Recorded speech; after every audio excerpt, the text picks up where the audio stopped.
very good morning to you. Welcome to Breakfast with Dan Walker and Louise Minchin. The headlines for you at 8 o'clock this morning. The Prime Minister has spent the night in hospital 10 days after being diagnosed with coronavirus. He's said to be undergoing tests as a precaution. We will meet again. That's the message from the Queen, who says she believes Britain will overcome the coronavirus crisis together. Together we are tackling this disease. And I want to reassure you that if we remain united and resolute, then we will overcome it. Scotland's Chief Medical Officer resigns after making 2 trips to her second home during the lockdown. The boss of the McLaren F1 team says the future of the sport is now under threat because of the coronavirus crisis. He says it's in a very fragile state and big changes are needed if it's to survive. Good morning, it's Monday the 6th of April. Let's start with our top story. Just gone 8 o'clock and the Prime Minister has spent the night in hospital after being admitted for tests. This is 10 days after he was diagnosed with coronavirus. Number 10 says that Mr Johnson remains in charge of the government, but the Foreign Secretary Dominic Raab will chair a coronavirus meeting this morning. Our political correspondent Chris Mason has more. The man charged with leading the country's response to this virus is experiencing the unpleasant reality of it. It was a week last Friday that we heard the Prime Minister had coronavirus. Hi folks, I want to bring you up to speed with something that's happening today, which is that I've developed mild symptoms of the coronavirus, that's to say a temperature and a persistent cough. And on the advice of the Chief Medical Officer, I've taken a test that has come out positive. So I am working from home, I'm self-isolating.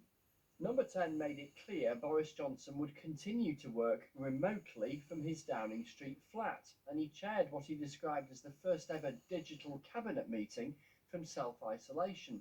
Last Thursday night, he joined millions of others in expressing his gratitude to those working in the health service. Okay, thanks NHS, thank you. Thank you, thanks all. Thank you. But it was clear in another post on Twitter on Friday that he was still unwell.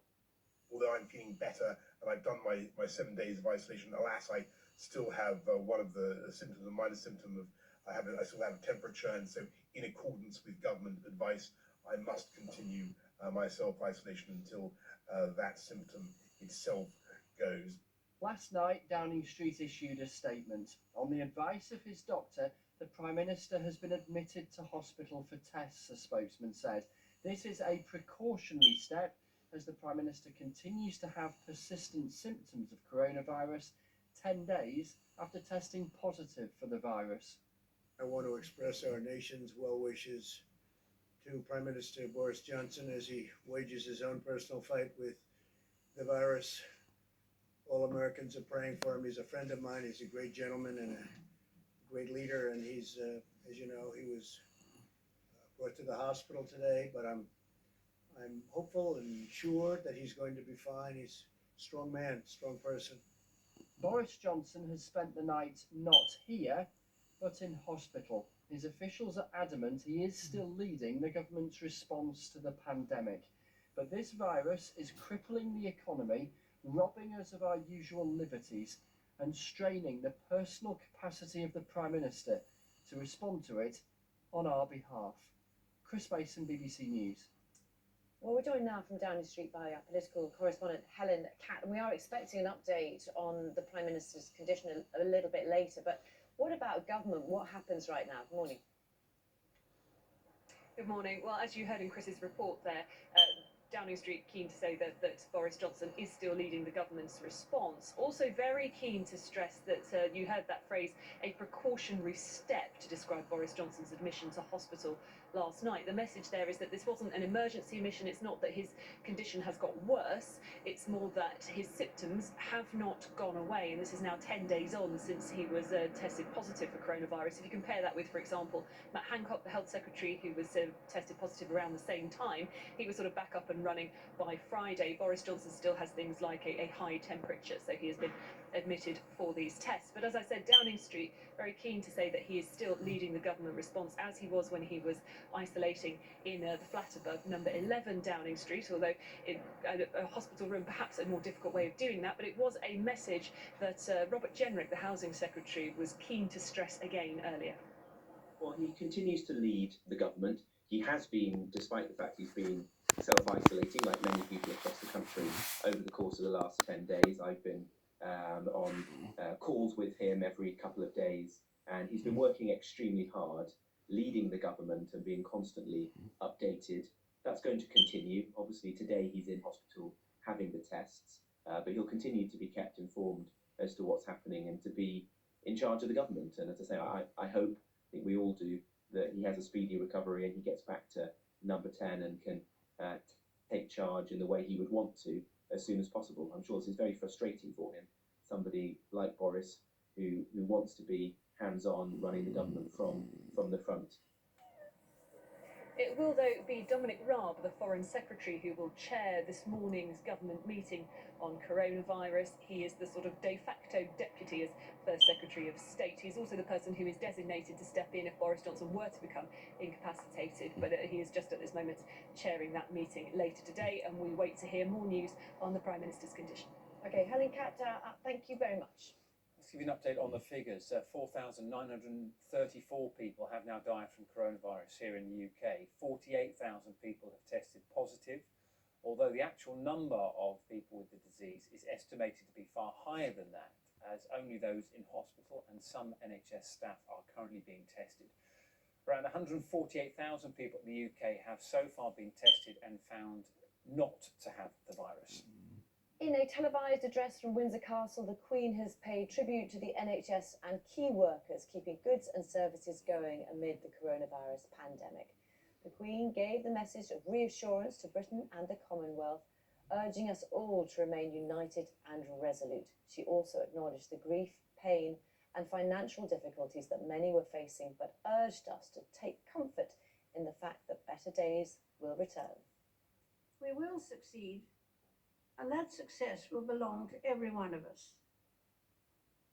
We should take comfort that while we may have more still to endure, better days will return. We will be with our friends again. We will be with our families again. We will meet again. But for now, I send my thanks and warmest good wishes to you all. That was the Queen on a rare address, which we watched last night live on TV. Elsewhere this morning, Scotland's Chief Medical Officer has resigned after being caught visiting her second home in breach of her own social distancing guidance. Dr. Catherine Calderwood made a public apology and received a police warning after she travelled from Edinburgh to her other home in Fife for 2 consecutive weekends. Alexandra Mackenzie reports. This is a vital update about coronavirus. To help save lives, stay at home. Dr. Catherine Calderwood will no longer front the public campaign against coronavirus.